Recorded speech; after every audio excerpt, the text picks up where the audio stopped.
Hey, Dr. Mark Testa here, Chief Health and Wellness Officer for Pine Pollen Superfoods and Train for Longevity, and this is part 2 on mTOR. So if you like health and wellness tips like this, please subscribe to our YouTube channel below. But let's talk about mTOR, mechanistic target of rapamycin.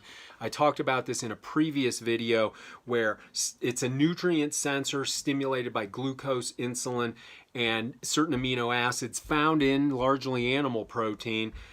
Because it's a complete protein. We don't see complete proteins, including the amino acids arginine, leucine, to some degree methionine, and creatinine, all comboed together. So animal protein, complete protein stimulates mTOR. Potentially plant protein might not stimulate it as much. mTOR is a growth nutrient sensor. So when it senses these nutrients, it stimulates insulin-like growth factor to be released, and IGF-1 will make us grow muscles, grow bigger, grow taller, grow tumors. So suppressing it, though, is not the sole answer either.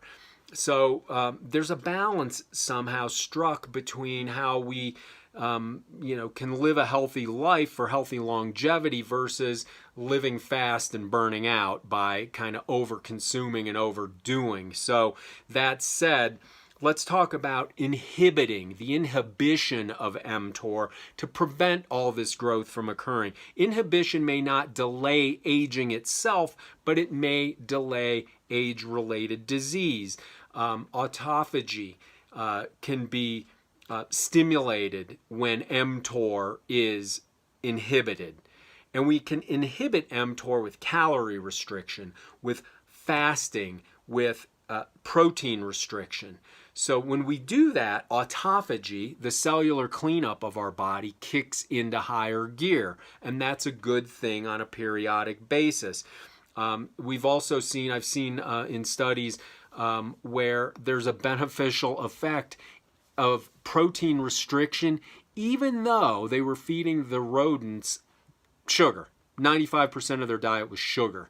And even though they weren't getting any protein, they were actually more healthy because probably mTOR was down-regulated. Now, there's a lot of things that happen in rodents that don't happen in humans. Don't try this at home. Let's see. There may be other positive but also negative effects with stem cells and the immune system. So again, it's not a turn it on, it's good, turn it off, it's bad at all. I think pulsing it and in intermittent fasting and periodic prolonged 2, 3, 4, 5-day fasts are the way to really get the most out of this nutrient sensor and help it stay regulated and balanced so that you're getting what you need for your immune system and stem cells to function, but you're not getting too much of what you don't need that could potentially lead to IGF or insulin-like growth factor tumors such as colorectal cancer, breast cancer, and prostate cancer. So there's no just clear cut and dry solution to this. Rapalogs or mTOR inhibition, and I'm not suggesting rapalogs, the drugs, because you probably couldn't get them anyway, but inhibition may lower some inflammatory cells, which is what we see preclinically and clinically with fasting.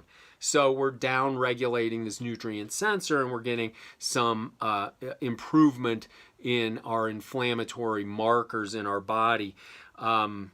Let's see, what else here?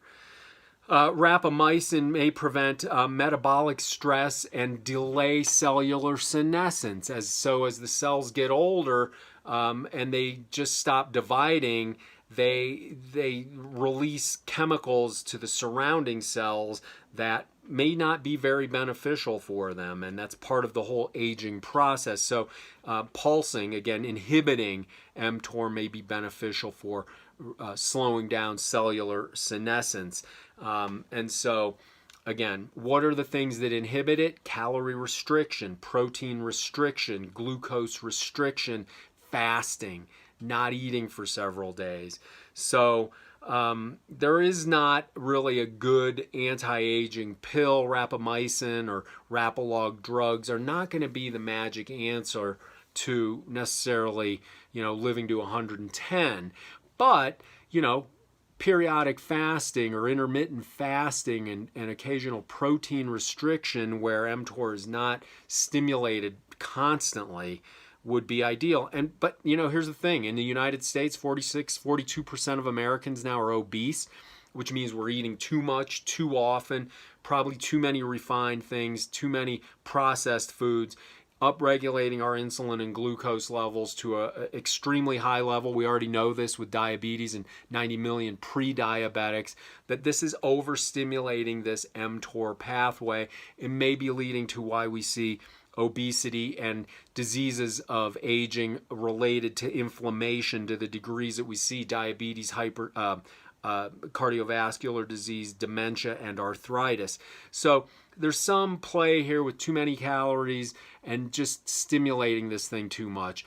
The one thing that I'm doing on a regular basis is intermittent fasting and periodic fasting, whether it's water only or the prolonged fasting mimicking diet. But either way, I am pulsing this, inhibiting mTOR for short periods of time fairly regularly with a daily intermittent fast, and hoping it leads to healthy longevity. So I'll put some notes in the links here to more articles about mTOR. It's just not a simple discussion. It's not a do this and you'll live forever, do that and you'll die young. It's just not that straightforward, and it's very complicated. So I hope you found this helpful. Please share it with somebody else. Subscribe to our YouTube channel below, and I'll see you in the next video.